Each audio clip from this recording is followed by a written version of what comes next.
So let's right. So let's just say it was, yeah. Great. I know that you're the sex, not me. It was like, yeah, I'm glad you said that. Well, right. You know, because I wanted to put him down a little bit. Basically.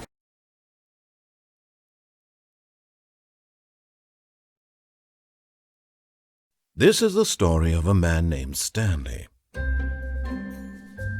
Stanley worked for a company in a big building where he was employee number 427. Employee number 427's job was simple. He sat at his desk in room 427 and he pushed buttons on a keyboard. Orders came to him through a monitor on his desk, telling him what buttons to push, how long to push them, and in what order. This is what employee 427 did every day of every month of every year. And although others might have considered it soul-rending, Stanley relished every moment that the orders came in, as though he had been made exactly for this job. And Stanley was happy. And then one day, something very peculiar happened. Something that would forever change Stanley. Something he would never quite forget. He had been at his desk for nearly an hour when he realized that not one single order had arrived on the monitor for him to follow. No one had showed up to give him instructions, call a meeting, or even say hi. Never in all his years at the company had this happened, this complete isolation. Something was very clearly wrong. Shocked, frozen solid, Stanley found himself unable to move for the longest time. But as he came to his wits and regained his senses, he got up from his desk and stepped out of his office.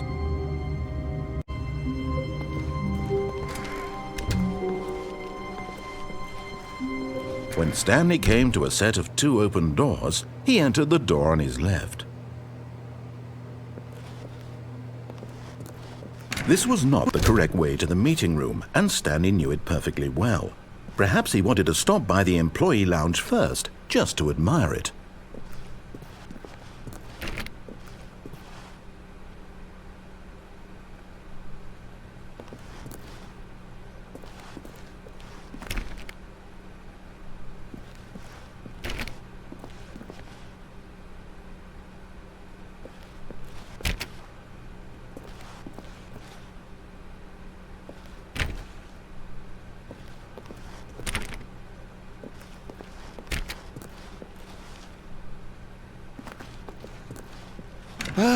Yes, truly a room worth admiring. It had really been worth the detour after all, just to spend a few moments here in this immaculate, beautifully constructed room. Stanley simply stood here, drinking it all in.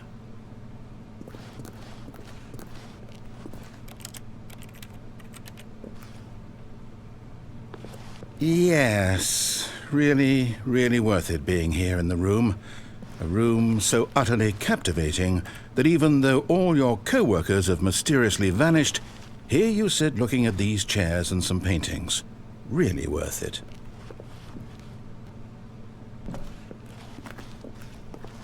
But eager to get back to business, Stanley took the first open door on his left.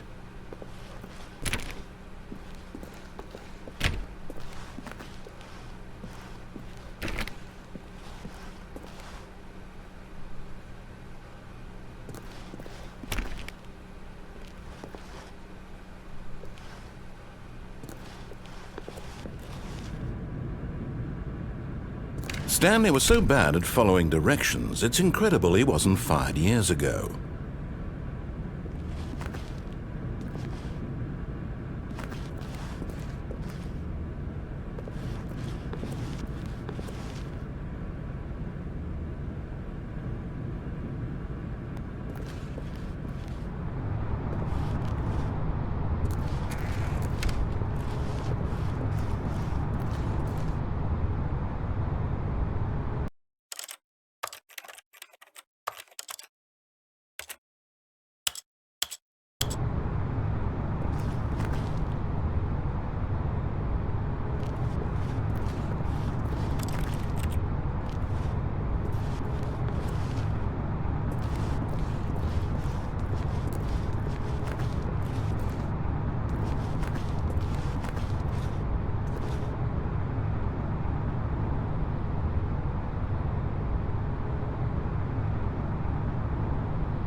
Look, Stanley, I think perhaps we've gotten off on the wrong foot here.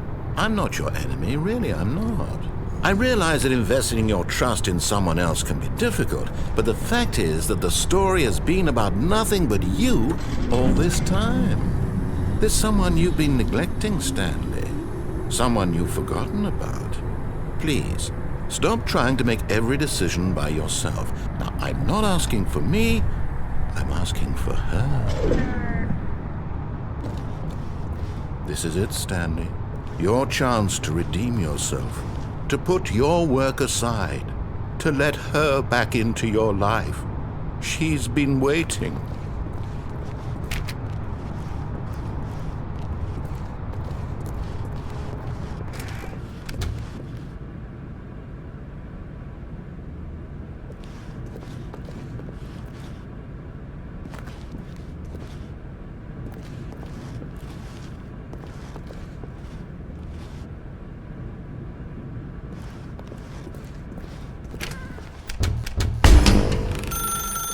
That's her, Stanley. You need to be the one to do this, to reach out to her. If you can truly place your faith in another, then pick up the phone.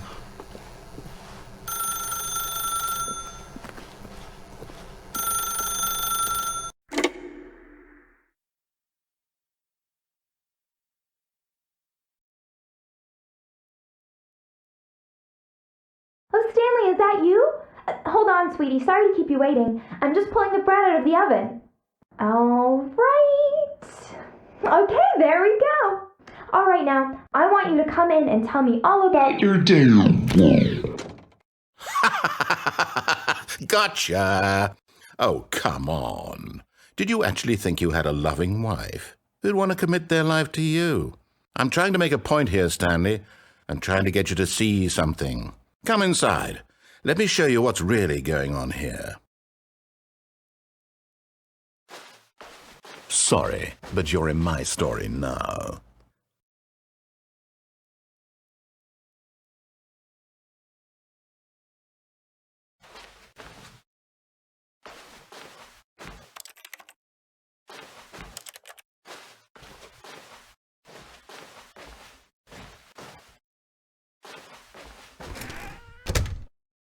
This is a very sad story about the death of a man named Stanley.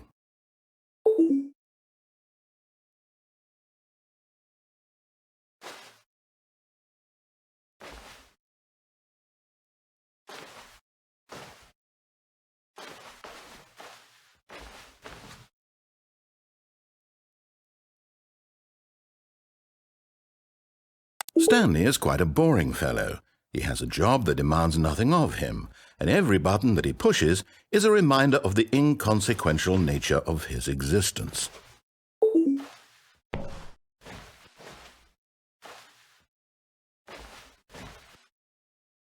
Look at him there, pushing buttons, doing exactly what he's told to do.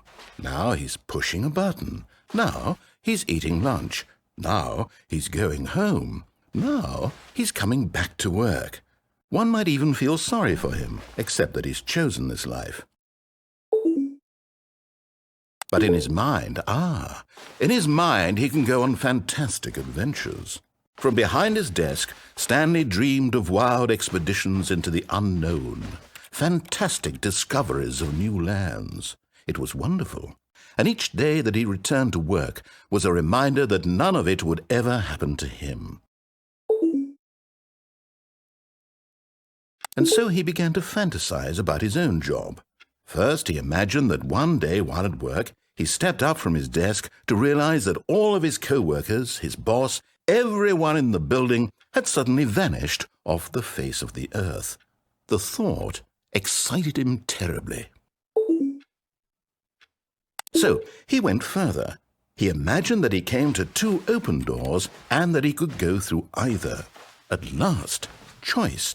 It barely even mattered what lay behind each door.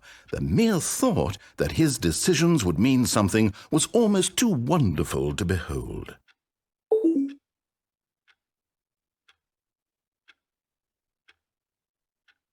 As he wandered through this fantasy world, he began to fill it with many possible paths and destinations. Down one path lay an enormous round room with monitors and mind controls. And down another was a yellow line that weaved in many directions. And down another was a game with a baby. And he called it the Stanley Parable.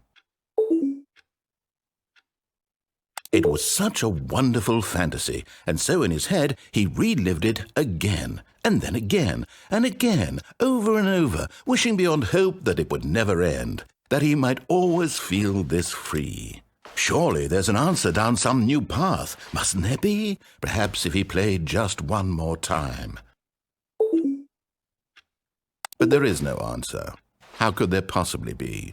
In reality, all he's doing is pushing the same buttons he always has. Nothing has changed. The longer he spends here, the more invested he gets, the more he forgets which life is the real one.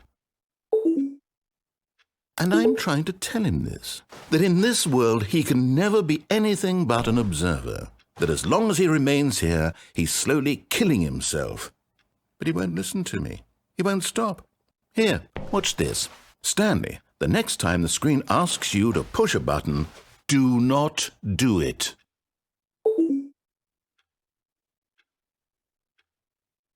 You see? Can he just not hear me? How can I tell him in a way that he'll understand that every second he remains here, he's electing to kill himself? How can I get him to see what I see? How can I make him look at himself?